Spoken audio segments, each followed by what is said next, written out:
Hi everyone, I'm Ashleigh Banfield and this is Drop Dead Serious. Today's episode takes us back inside that Manhattan federal courthouse for day 6 of testimony in the explosive and very, very dirty racketeering and sex trafficking trial against P. Diddy, Sean Puffy Combs.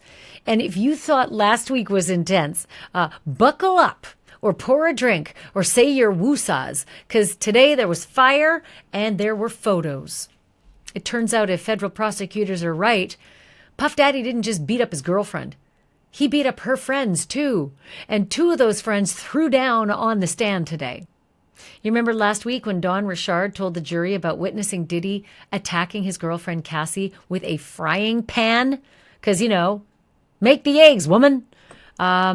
She said afterwards that Diddy looked right at her and threatened her career if she told anyone about what she saw Sean Combs do to Cassie. And Don Richard dropped this bombshell too when she said Diddy went way beyond just threatening her career. Where I come from, people go missing if they talk. And that's a quote. She said that's what Diddy said. And just when you thought things couldn't get any more dramatic, a brand new witness took the stand today, Kerry Morgan. And she's yet another woman who says Diddy beat her up too. I'll get to the part where she says exactly what happened to her and why she says Sean Combs did it. That's coming in just a second. But she was Cassie's best friend until she said Diddy and his abuse of Cassie came between Cassie and her. Her testimony was absolutely chilling. But to understand just how tense this day really got, we got to go back to the beginning. Because when Diddy strolled into that courtroom in his signature tan sweater, white shirt, and sand-colored pants, nobody could have guessed how much mud was about to come his way when Don Richard started answering questions. That said, Diddy's multi-million-dollar lawyers did their fair share of muddying up Don Richard too and her reputation. And I'm going to get to that in a minute as well, because that was pretty uncomfortable too. And not only that, but the Department of Justice released a series of photos that are really jarring. They were marked into evidence when they were shown to the jury, but now the public, that's you and me, we're getting a look at them too. There were 8 photos in all showing Cassie in the aftermath of what she says were brutal beatings by Diddy. We're talking bruises on her thigh, bruises on her back, a deep gash over her eyebrow, swollen lips, black eyes. 3 of the images are selfies taken inside an Uber. Cassie's wearing oversized dark sunglasses and trying to hide her face. And then there's a stark picture of a knife, a large chef's knife that's just lodged into the handle of an apartment door to make the lock more secure. According to Cassie, she used that knife in 2018 to protect herself against Sean Combs.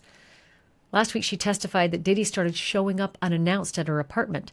And in her words, quote, "I was getting a lot of unannounced visits from Sean. I was trying to kill 2 birds with 1 stone. Lock it, and I had a weapon." And finally, the hotel room. These next photos were taken in September of 2024 inside Diddy's suite at the Park Hyatt Hotel in Manhattan. They were taken on the day that Sean Combs was arrested. And they show all of the personal effects that Diddy had in his hotel room with him, like stacks of cash, bottles of baby oil, and personal lubricant, pill bottles, and bags of pink powder, which prosecutors allege were the same drugs used for the so-called freak-offs.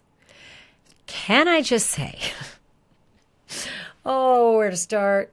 Okay, so you got to think back to September of last year, of 2024. Diddy is like in the aftermath of the Cassie suit and all that stuff's coming out and the hotel videos out and everything. And we're now hearing, well, they've already raided his 2 homes, right? Big, big homes in Miami and LA. And we're hearing the arrest of Diddy is imminent.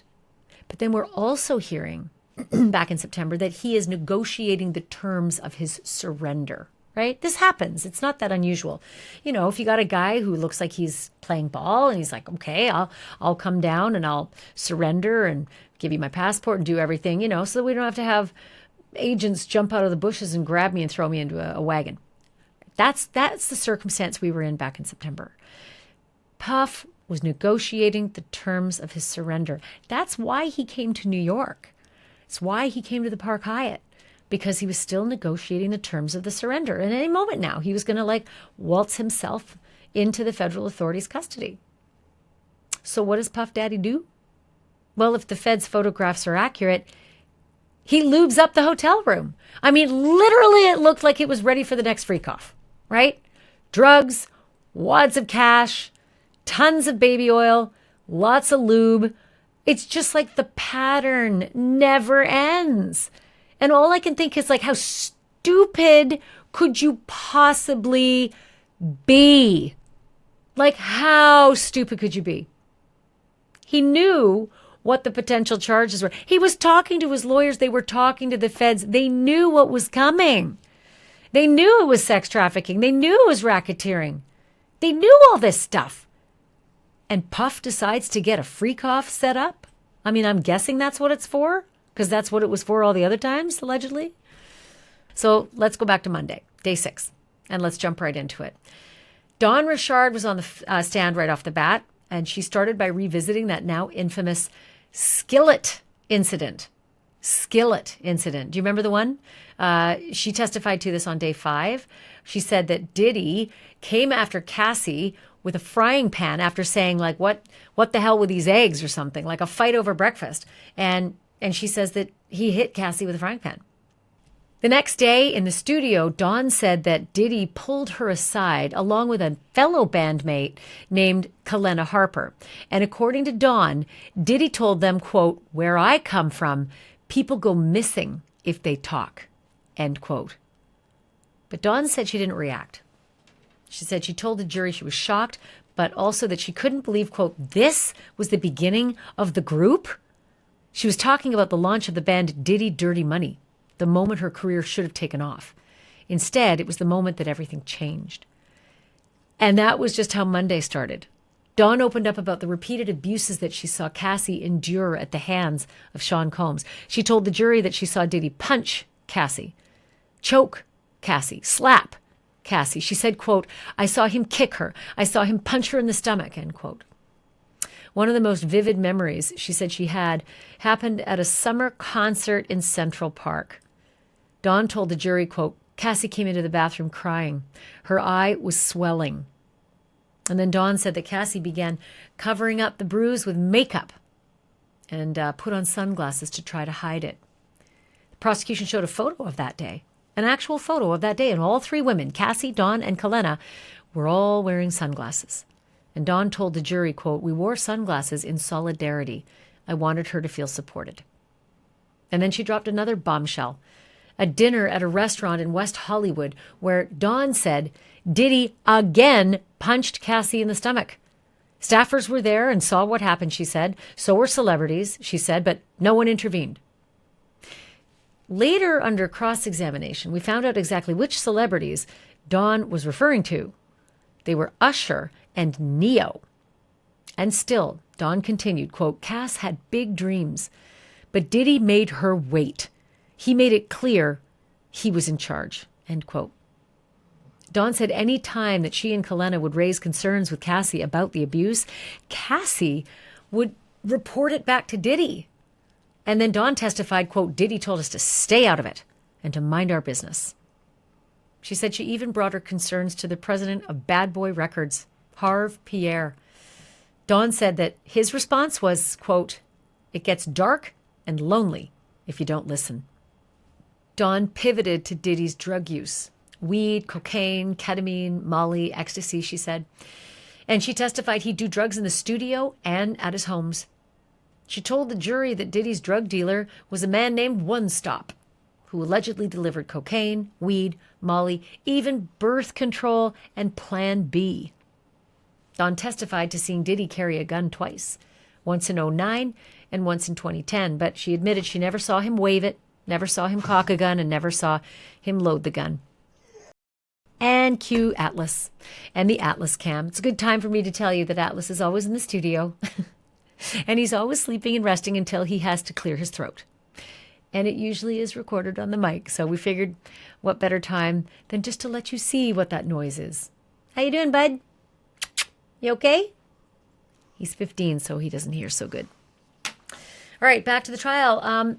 When asked why she filed a civil suit against Diddy in 2024, Dawn Richard said, "I saw Cass finally take a stand and tell her truth, and I filed mine because of how he treated me."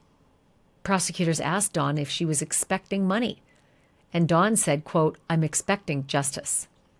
And then came the defense. And boy, oh boy, did Puff's lawyers make short work of Dawn Richard. This is when the rubber hits the road, guys. This is when a defense attorney earns her money. And the millions and millions that Diddy is paying for this defense team was well worth it today.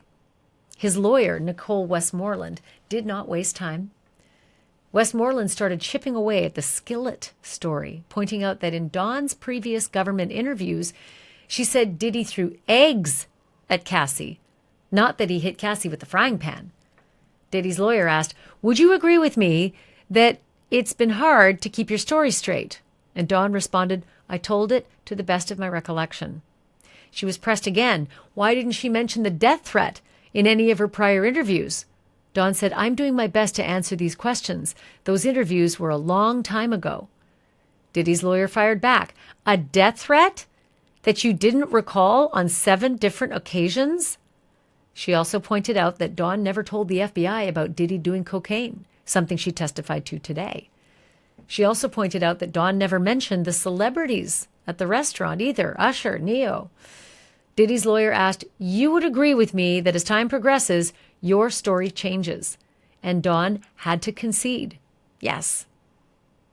So she was asked why, if she was so afraid of Diddy, would she continue to keep reaching out to him after she left Bad Boy Records in 2011? And after a long pause, Dawn admitted, "Yes, I did reach out." The defense then laid out the success that she had under Diddy. Platinum records with Danity Kane and Diddy Dirty Money. Those 2 bands were huge. Certainly big and successful compared to the underperformance of her solo career. So Dawn was asked again if her civil suit is about compensation. And she said, "I'm filing a lawsuit to get compensation for work I've done." Diddy's lawyer asked, "Which means money?" And Dawn answered, "Yes." And then it was time for redirect and a chance for prosecutors to try to clean up some of that damage that Diddy's lawyers did. They asked Dawn why her story had changed. She said, quote, "The environment was volatile. It was really hard to work," she said. "I tried to erase it from my mind." And when Dawn was asked if she had a chance to review the notes that the government took when they interviewed her, Dawn responded, "No, my legal team reviewed those." She became emotional when she was asked about reaching out to Lorianne Gibson, a former judge from the TV show Making the Band, saying that she had hoped Diddy Dirty Money would reunite and help Kalena's career. Then the defense got one more shot. They reminded the jury that Dawn wanted that group back together, a move that would have meant working alongside none other than Sean Puffy Combs, a man she said she feared. And Dawn confirmed, "Yes, I would have worked with him again." And when asked why she filed the lawsuit, she said to be made whole and paid for the time with Mr. Combs. The lawyer pressed, "Which means money?" And Dawn said yes. After Dawn Richard stepped down, a brand new voice filled the courtroom. Quieter, but just as gut-wrenching. Kerry Morgan took her place on the stand and sat tall. And right out of the gate, she said she did not want to be there. For nearly 2 decades, Kerry had been Cassie Ventura's best friend. They met in 2001, before the stardom, before the headlines, and before Sean Diddy Combs. Back then, she said Cassie was unstoppable. She was confident, she was joyful, she was full of spark. But as the years went on, she said Cassie's spark faded. She described Diddy as generous, sure, but intimidating and controlling and critical. And it wasn't just words. Kerry said she saw Diddy hurt Cassie. In Los Angeles, she watched him pull Cassie by the hair and hit her. In Jamaica, she says he dragged her across the floor by her hair and left her curled in a fetal position, barefoot, shaken, and bruised. She said Cassie ran off into the woods with the bare feet, and that when she came back, there was a lump on her head. And then came March of 2016, a night Kerry said she'll never forget. Cassie came home from the Intercontinental Hotel beating incident, wearing a hoodie pulled tight over her face, And Cassie had a black eye, she said. Not long after that, she said Diddy showed up at the apartment holding a hammer. Kerry said she panicked, that she called D-Rock, Diddy's security man, that she called Christina Coram, Diddy's chief of staff. She told the jury, quote, "I think someone called the police." Text messages from that night were shown to the jury. In them, Cassie says she felt trapped. Then came 2018, the night Kerry said everything between Cassie and her ended forever. Kerry said she was at Cassie's Hollywood Hills apartment when Diddy showed up, furious, demanding to know who Cassie had been cheating with. Kerry said Diddy turned his vengeance on her. Quote, "He came up behind me and choked me," end quote. And when she tried to run, Kerry said he boomeranged a hanger at my head. It hit me behind the ear. Kerry said she went to urgent care that night, dizzy, vomiting, and was diagnosed with a concussion. It was the straw that broke the camel's back, she said. Cassie asked her to sign a non-disclosure agreement about that violent episode. And that, she said, that ended her relationship right there with Cassie. But there was more that she told the jury. Kerry said Diddy once exploded in jealousy when Cassie had a conversation with Michael B. Jordan. Kerry told the jury, quote, "They weren't even together anymore, but he, Diddy, was still jealous. I think Cassie was trying to leave." And then Diddy's lead attorney, Mark Agnifilo, took over. And rather than diving straight into the evidence or the non-disclosure agreement, he started by going back, all the way back, to the beginning of Kerry and Cassie's friendship. They met at a photo shoot in New York City, waiting for the Polaroids to develop. Kerry thinks it might have been her first modeling job. She's from Buffalo, and at the time, Cassie was already making decent money, $250,000 a year as a catalog model. The two became fast friends. She said they kept running into each other on photo shoots, and eventually, after graduating high school, they moved in together in downtown Manhattan, and their friendship lasted from 2001 all the way to 2018. Agnifilo pointed out how close Kerry was to Cassie's world and to Diddy's. She confirmed that she traveled with them often: Italy, Ibiza, Jamaica, Burning Man 3 times, Diddy's home, his studios. She was in his inner circle. And then the stories about jealousy. Kerry said Cassie was jealous of Kim Porter, the mother of Diddy's 4 children. Kerry told the jury that Cassie, quote, "told me she was upset. She never got to go to New Year's Eve parties. It was an ongoing thing," end quote. She also remembered Diddy introducing Cassie to artists like French Montana, Fabulous, and Too Short. But Diddy's lawyer wanted to get a sense of Diddy's jealousy too. Kerry admitted she didn't remember if he had a problem the time Cassie was dancing with Chris Brown, but she did remember one thing clearly. Cassie had shown an interest in actor Michael B. Jordan, and that bothered Diddy. Kerry said Cassie began talking to Jordan before filming a movie in South Africa. Kerry joined her in South Africa during the shoot, along with one of Diddy's assistants named Mia. And Kerry said plainly, Cassie was trying to leave Diddy. And then Diddy's lawyer asked about a woman named Gina, another person linked to Diddy. Kerry said, Gina was a big problem. She wouldn't go away. He was having a relationship with this little girl. And when asked what she meant by little girl, Kerry clarified, quote, "We treated her like a little girl because she acted like one," end quote. She said Gina was younger than the rest of them and added, "I'm pretty sure she got pregnant. That Gina girl. She and Combs were together for many, many years, even when he was with Cassie." And then the conversation shifted back to 2016, back to that infamous hotel beating at the Intercontinental. Kerry didn't call the police that night, but officers did arrive. And when they did, she said they pushed her against the door, they asked her for ID, and wanted to know what happened to Cassie. Kerry told the jury that police asked Cassie what happened to her eye, but that Cassie didn't say a word. And then they moved on to some of the key players surrounding Diddy. Kerry confirmed that Christina Coram, Diddy's chief of staff, was always around. She said that she and Christina weren't close, but that they crossed paths. D-Rock was his head of security and part of the inner circle. Mia was one of the assistants and seemed to have the stamina for the non-stop pressure of working for Diddy. Kerry made it clear it wasn't easy keeping up. But the real breaking point for Kerry, she said, was 2018. That time she testified that Diddy threw that wooden hanger at her. That's when she said her friendship with Cassie unraveled for good. Kerry said that Cassie told her that she was just overreacting. And she said Cassie was no longer supportive of her. She looked at the jury and she said it plainly. I draw my line at physical abuse, she said. She never reached out to me. End quote. It's been 7 years, and those two haven't spoken since. Diddy's lawyers asked if she settled anything with Cassie.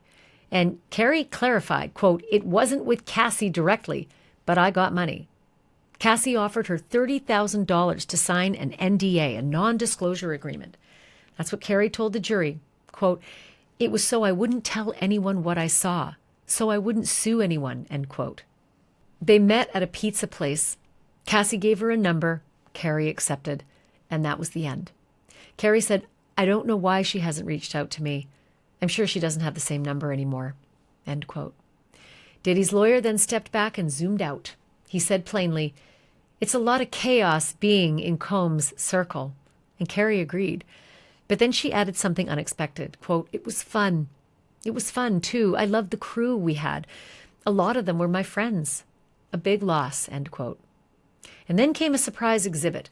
Diddy's lawyer pulled up a text message from 2016, a poem that Kerry had written for Diddy. She sent it after the Met Gala, and she told Diddy, quote, sometimes it felt like he didn't love himself.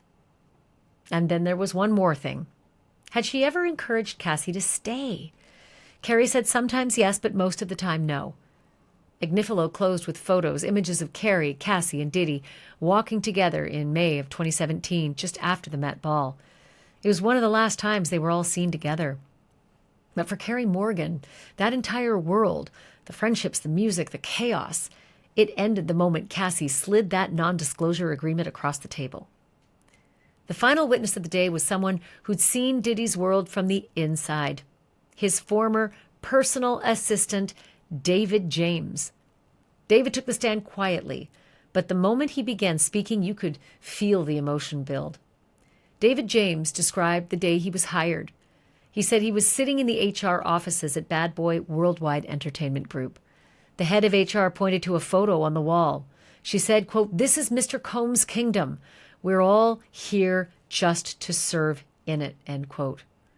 David James was with Diddy for years, and the jury learned quickly that this wasn't just an assistant gig. According to David, he wasn't just managing schedules. He was helping orchestrate some of the darkest allegations in this entire case. He became emotional as he recalled how deeply involved he was in setting up the freak-offs, the same depraved, drug-fueled sex marathons that Cassie testified about just a few days earlier. He was the go-between, he said, the fixer, the right-hand man, he said. And when the prosecution asked about Cassie, the way Diddy talked about her, David didn't hesitate. He told the court, quote, he said, I've got her right where I want her. She's young, end quote. He said she was very moldable. David also confirmed what many had already suspected, that Diddy was dating multiple women at once. Cassie was just one of them. So was Sarah, and so was Tara. But according to David, there was always a main girlfriend. It wasn't Cassie. He told the jury Ms. Porter was his main squeeze, referring to Kim Porter, the mother of his children. And with that, court adjourned. But tomorrow, David James is coming back. And if his first hour on the stand is any indication, what's next could be devastating for the racketeering case. To prove racketeering, prosecutors have to prove that Diddy used his enterprise, his employees, his business to commit a series of other crimes, like sex trafficking, assault, kidnapping, arson, drug trafficking, bribery, extortion. And that he did it over the period of 10 years. But he only has to have 2 of them proven in court in order to get racketeering, right? That's all that the government has to prove. 2 of those predicate acts over the course of 10 years. This was the assistant who arranged the parties, kept the calendar, handled the secrets, and now this is the assistant unpacking them, one by one, in front of a federal jury. We'll be back with everything he says, I always say subscribe so you don't miss the bonus episodes. I just keep throwing them down left and right. So make sure you subscribe, and I always love to hear your comments as well. But for now, I'm Ashleigh Banfield. Remember, the truth isn't just serious. It's drop dead serious.